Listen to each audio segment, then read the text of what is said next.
I was standing at the sink, rinsing a teacup I hadn't even finished using. When the television in the living room went black. There was no warning, no power flicker, no apology. Just the sharp click of the remote.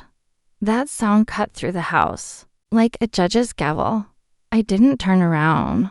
I already knew who it was. "Why do you always have the TV on?" my son-in-law said, his voice loud, impatient, practiced. "You're not even watching it properly. Just staring. Go sit in your room if you want noise." I dried my hands slowly on the dish towel, folding it neatly the way I always did. Small habits are hard to kill when you've lived your life accommodating others.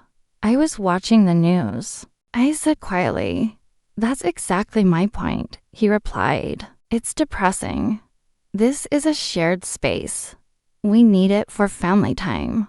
Family time. I finally turned. He was leaning against the door frame, remote in hand, already comfortable, already certain of his authority.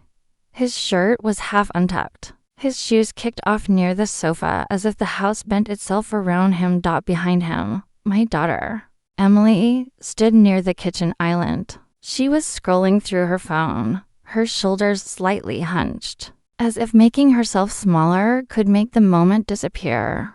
I looked at her. She didn't look back. That was the moment. Not when he spoke, not when the TV went dark, but when my daughter chose the floor instead of her mother. I nodded once. Then I did something that confused them both. I smiled. Not a happy smile. Not a bitter one either. The kind of smile you give when you finally understand the rules of a game you've been losing for years. "I'll be back later," I said, picking up my purse from the chair. "You don't need to leave," he said quickly, already annoyed. "Just go rest. You're always tired anyway." I didn't answer. I walked past him, past the sofa I'd paid for, past the walls I'd painted with my late husband decades earlier, and out the front door. I closed it gently behind me. I drove. Without a destination at first. The steering wheel felt strange under my hands, like I was borrowing someone else's car, someone else's life. For years, my days had been mapped around other people's schedules. Grocery runs, cooking, utility payments, staying quiet.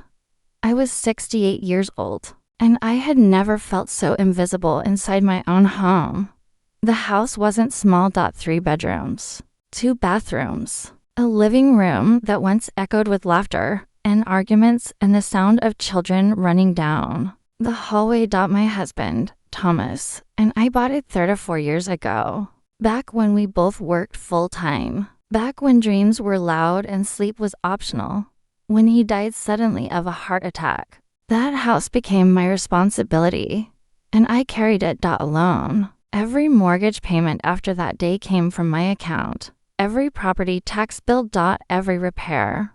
The deed was in my name, and my name alone. Emily and her husband, Ryan, moved in 6 years ago. Just for a while. They were saving. The city was expensive. They needed help. I said yes. I always said yes. At first, it felt good to have people around. Emily cooked sometimes, Ryan joked. The house felt alive again. Then slowly, quietly, things shifted. Ryan started calling the living room our space. He rearranged the furniture without asking, mounted the TV higher on the wall because that's how men like to watch sports. He laughed when I said it hurt my neck. "You'll get used to it," he said. I did. I got used to a lot of things. Lowering the volume, eating dinner later, asking before using my own washing machine, paying bills without mentioning them. Silence became my contribution to the household. That night, I checked into a small hotel near the river. Nothing fancy. Clean sheets, quiet hallways. I sat on the edge of the bed and realized something uncomfortable. I wasn't sad. I wasn't angry. I was calm. That scared me more than tears would have. Com means decisions. I ordered soup and tea from room service and turned on the television. I turned the volume to exactly where I liked it. No one touched the remote. I slept deeply. The next morning, I woke early. I sat at the small desk by the window and pulled out my old leather folder. Inside were documents I hadn't looked at in years. The deed, tax records, utility bills, everything neat, everything clear. 37 years working at the county records office teaches you something important. People argue with words, but paper decides. I made one phone call. Good morning, I said. I need legal advice regarding property occupancy. The attorney listened quietly as I explained. When I finished, there was a short pause.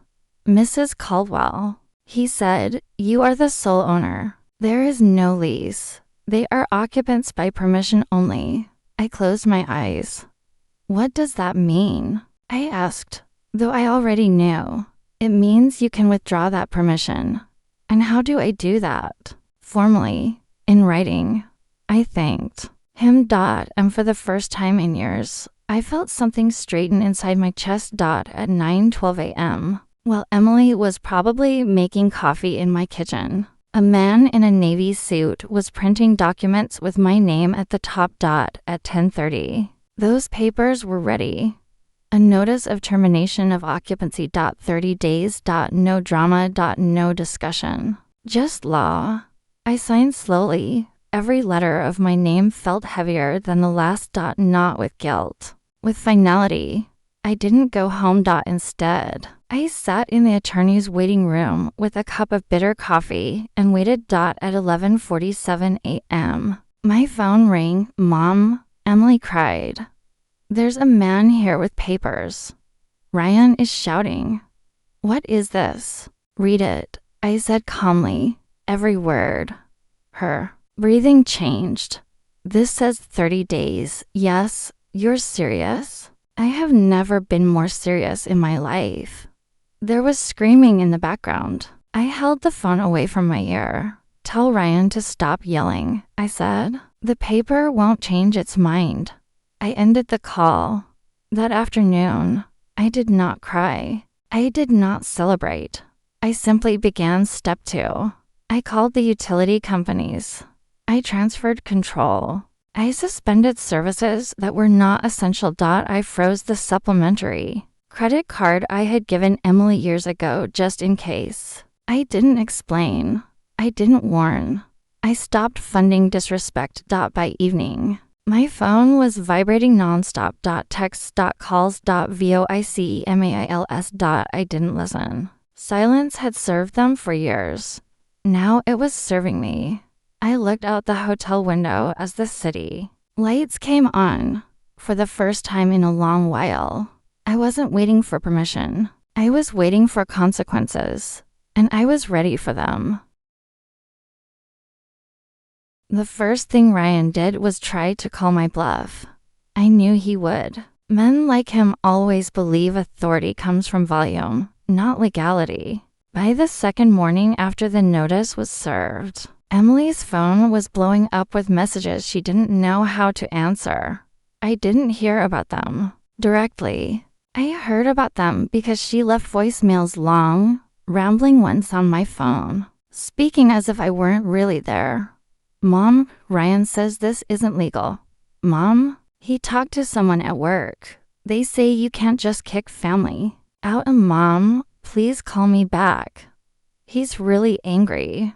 I listened to the first one. I deleted the rest. Silence, when used correctly, is not weakness. It is leverage. On day 3, Ryan tried a different approach. He called me directly. I let it ring. He called again. And again. Finally, I answered. What? I said, not unkindly, but without softness. You can't do this, he snapped. This is our home too. We've been here 6 years. You've been permitted to be here 6 years, I corrected calmly. That's the same thing. No, I said, it isn't. There was a pause. I could almost hear him recalculating. We pay for groceries, he said. We help around the house. You consume utilities, I replied. You occupy rooms. You benefit from space you do not own. You sound heartless, he said. I sound informed. I answered. He hung up on me. I smiled. That afternoon, Emily showed up at the hotel. She looked exhausted. Her hair was pulled back too tightly. Dark circles framed eyes that had cried but refused to rest. I don't understand how it got this far, she said, sitting across from me. I stirred my tea. It got this far because no one stopped it earlier. She flinched. Ryan says you're punishing us. I am correcting a situation, I said. Punishment would be emotional. This is procedural. She stared at me as if I were speaking another language. You sound like a stranger, she whispered.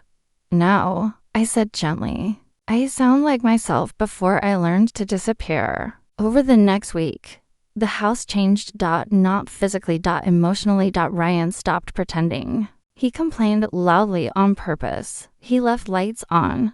He blasted the television at night. He slammed doors. All small acts of rebellion from a man who had lost control. Emily absorbed it quietly. As she always had.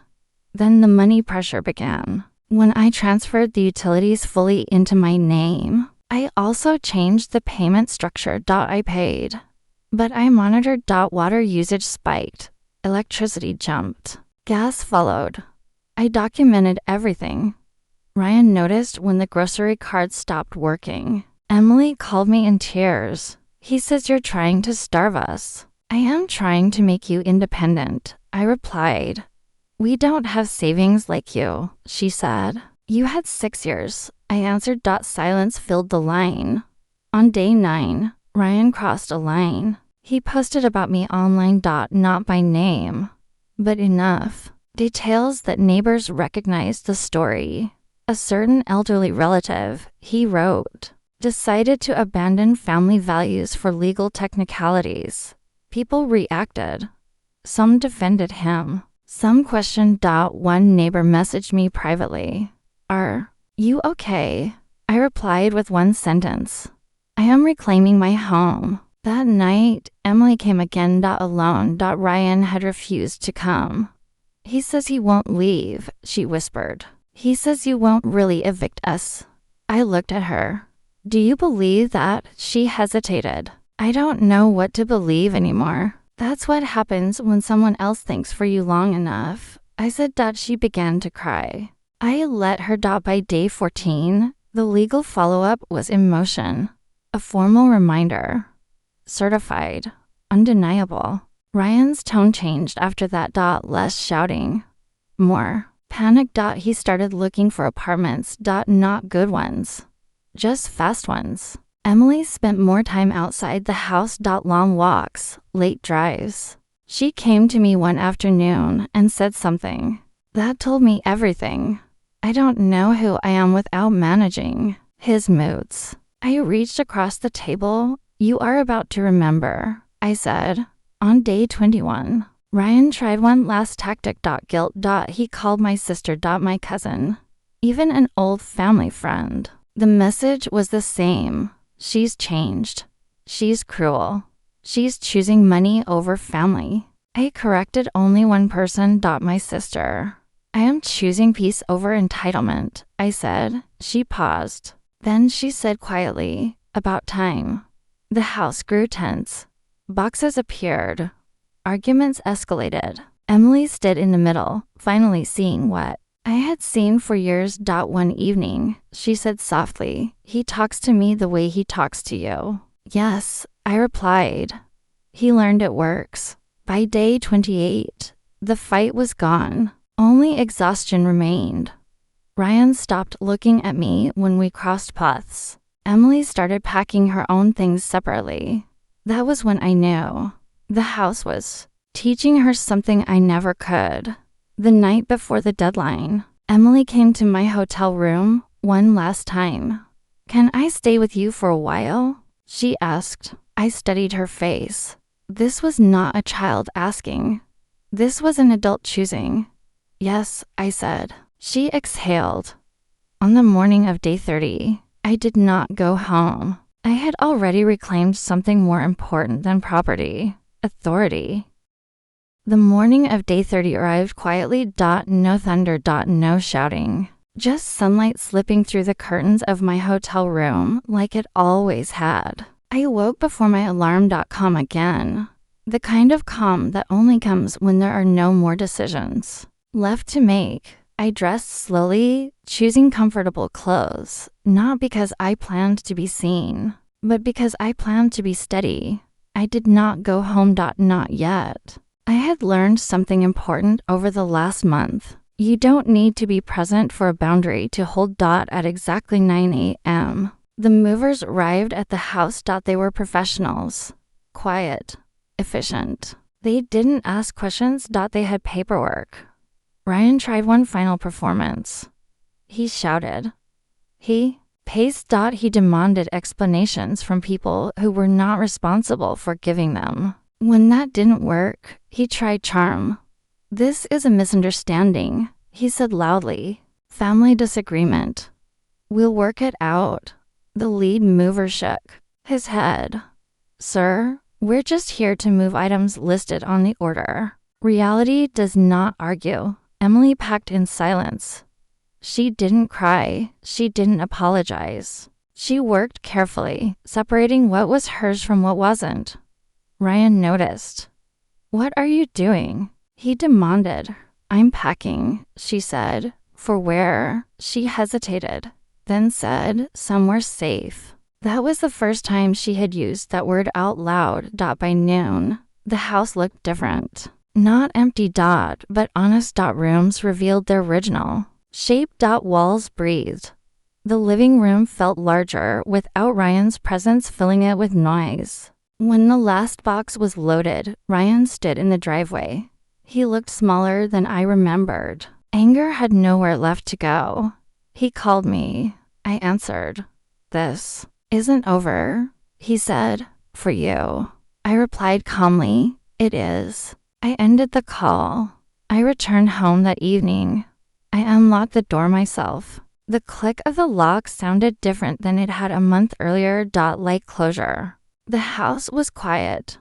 Not the heavy silence of fear. The gentle silence of ownership.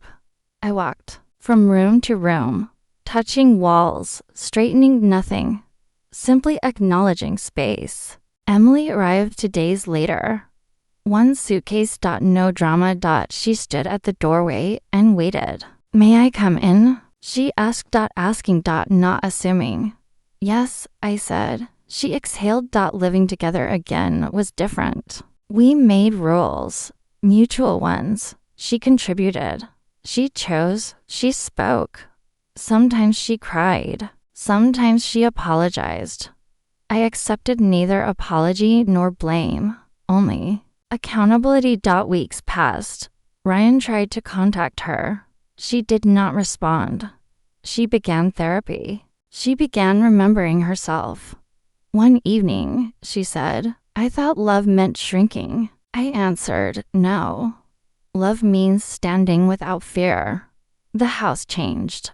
Not because furniture moved, but because respect returned. Neighbors noticed. They commented on how peaceful it looked. I planted new flowers. Painted one wall a color my husband once liked. I placed my chair back by the window. On a quiet Sunday morning, Emily joined me there. She handed me a cup of tea. Thank you for not rescuing me sooner, she said. I raised an eyebrow. She smiled sadly. I needed to see it myself. Months later, the house was no longer a battlefield. It was a home again. One evening, I turned on the television. I set the volume exactly where I wanted. It stayed there. Some people later said I was harsh. Others said I was brave. They were all wrong. I was necessary. If there's one thing this house taught me, it is this: love without boundaries is not kindness. It is surrender. And silence, when chosen, is not weakness. It is power.